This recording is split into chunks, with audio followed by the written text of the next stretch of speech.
Hi అండి. నమస్తే. Welcome to our channel Gayatri simple kitchen. ఈరోజు మనం పుదీనా టమోటా పచ్చడిని చేసుకుందామండి. ఇక్కడ నేను 2 కప్పుల దాకా పుదీనాని తీసుకొని బాగా వాష్ చేసుకొని ఆరబెట్టుకున్నానండి. ఇప్పుడు స్టవ్ ఆన్ చేసుకొని ప్యాన్ పెట్టుకొని అందులోకి 1 టేబుల్ స్పూన్ మినప్పప్పు, 1 టేబుల్ స్పూన్ శనగపప్పు, 2 టేబుల్ స్పూన్ దాకా పల్లీలని యాడ్ చేసుకోండి.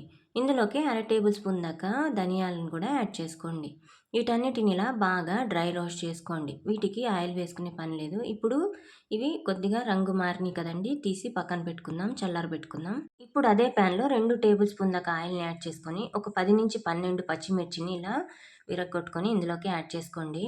వీటన్నిటిని కూడా బాగా ఎర్రగా వేయించుకోవాలి. ఇలా వేయించుకున్నాక ఈ పచ్చిమిర్చి తీసేటప్పుడు ఒక టీ స్పూన్ దాకా జీలకర్రను కూడా యాడ్ చేసుకొని వెంటనే జీలకర్రతో పాటు తీసేసుకోండి. ఇప్పుడు ఇదే ప్యాన్లో 2 కప్పుల దాకా పుదీనాను యాడ్ చేసుకోండి. అలాగే ఒక పిడికెడంత కొత్తిమీరను కూడా యాడ్ చేసుకోండి. ఇక్కడ కొత్తిమీర ఆప్షనల్ అండి, మీకు నచ్చితేనే వేసుకోండి. వీటన్నిటిని కూడా ఇలా బాగా వేయించుకోండి. కొద్దిగా కలర్ మారి మెత్తబడ్డాక ఇందులోకే సన్నగా కట్ చేసి పెట్టుకున్న ఒక మీడియం సైజు ఒక 4 టమాటాలను కూడా యాడ్ చేసుకుంటున్నాను. ఇందులోకి 1 టేబుల్ స్పూన్ దాకా ఉప్పును కూడా యాడ్ చేసుకోండి. వీటన్నిటిని బాగా ఇలా మూత పెట్టుకొని ఒక 2-3 సార్లు కదుపుతూ ఒక 5 నిమిషాల దాకా మెత్తగా మగ్గనివ్వండి. టమాటాలు అనేవి మెత్తగా మగ్గిపోయినాయి. ఇప్పుడు స్టవ్ ఆఫ్ చేసుకొని పక్కన పెట్టుకుందాం, చల్లారనిద్దాం.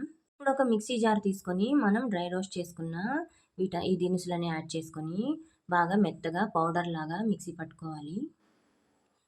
ఇలా స్మూత్గా మిక్సీ పట్టుకోండి. ఇందులోకే వేయించి పెట్టుకున్న పచ్చిమిర్చి జీలకర్రను కూడా యాడ్ చేసుకొని మిక్సీ పట్టుకోవాలి.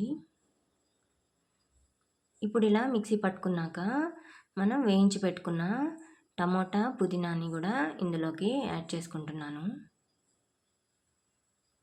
ఇలా యాడ్ చేసుకున్నాక వీటన్నిటిని ఒకసారి మరీ స్మూత్గా కాకుండా కచ్చపచ్చగా మిక్సీ పట్టుకోండి. ఇందులోకే ఒక 7-8 దాకా వెల్లుల్లి రెబ్బలు, 1 ఇంచ్ అంతా చింతపండును కూడా యాడ్ చేసుకోండి.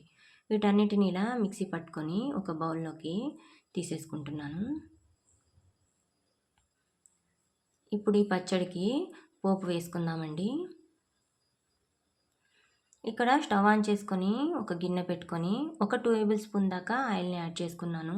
ఇందులోకి 1/2 టేబుల్ స్పూన్ ఆవాలు, 1/2 టేబుల్ స్పూన్ జీలకర్ర, ఒక 1/2 టేబుల్ స్పూన్ అన్ని మినపప్పు, కొద్దిగా ఎండుమిర్చి, కొద్దిగా కరివేపాకును కూడా యాడ్ చేసుకొని ఈ పోపు అనేది బాగా ఎర్రగా వేగిపోయాక మనం చేసి పెట్టుకున్న పచ్చడిలోకి యాడ్ చేసుకోండి. అంతేనండి. లైక్ చేయండి, షేర్ చేయండి, సబ్స్క్రైబ్ చేసుకోండి.